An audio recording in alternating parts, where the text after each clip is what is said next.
দড়ি ধরে মারোটান, নদীর পারে পারে সাবধান। নৌকা ডুবির পরেও নদী পারাপারের সময় নেই লাইফ জ্যাকেট। একদিকে সারা রাজ্য জুড়ে চলছে পথ নিরাপত্তা নিয়ে বিভিন্ন সচেতনতামূলক প্রচার।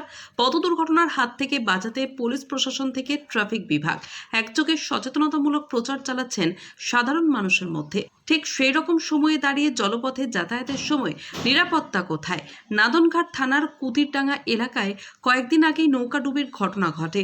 ভাগ্যক্রমে কোনো প্রাণহানির ঘটনা ঘটেনি সেদিন, কিন্তু তারপরেও টনক নড়ল কোথায়? কুতিরডাঙ্গা এলাকায় খড়ি নদীর উপর এপার থেকে ওপারে দড়ি বেঁধে যাত্রী পারাপার করতে দেখা গেল।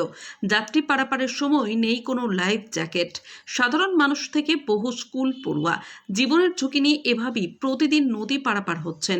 বর্ষার মরশুম, নদীতে জল বেড়েছে। এমতো অবস্থায় এইভাবে দড়ি ধরে ঝুঁকিপূর্ণ যাতায়াত করছে যাত্রীরা।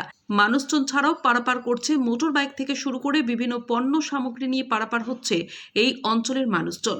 নৌকাডুবির ঘটনার পরে পূর্বস্থলী 1 নম্বরের বিডিও এবং নাদনঘাট থানার আইসি এলাকা পরিদর্শন করেন এবং সরেজমিনে তদন্ত করে মাঝিদের নির্দেশ দেন নৌকা মেরামত এবং সতর্কতার সঙ্গে ফেরিঘাট চালাতে। কিন্তু এপারের সঙ্গে ওপারের যাতায়াতের সংযোগ যখন একটিমাত্র দড়ি, তখন যে কোনো সময় দুর্ঘটনা ঘটে যেতে পারে। এই কারণে উভয় পারেই মানুষ খুবই আতঙ্কে রয়েছেন।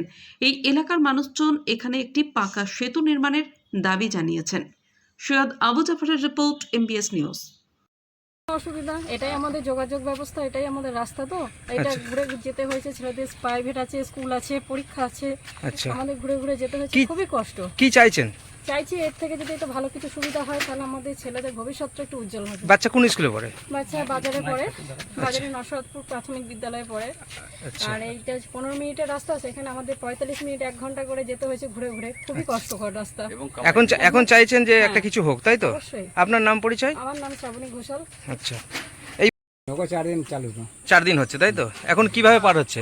এখন দড়ি টাঙিয়ে পার হচ্ছে। এই টান দাও দড়িতে, পার হও নদীতে, ওইভাবেই চলছে, তাই তো? আপনি মাঝি, তাই তো?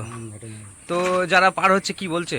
তারা বলছে কি ব্রিজটা করে দেওয়া ভালো হতো। আচ্ছা, কেউ এসেছিল এর আগে সমস্যার পর? সমস্যার পর আগে একজন এসেছিলেন। আচ্ছা, এই পারে। আচ্ছা, পুলিশ প্রশাসন এসেছিল? হ্যাঁ এসেছিল। কি বলে গেলেন ওরা? এখন দেখছি পরে কি করা যায়। আপনার নাম? আমার নাম গণেশ চৌধুরী।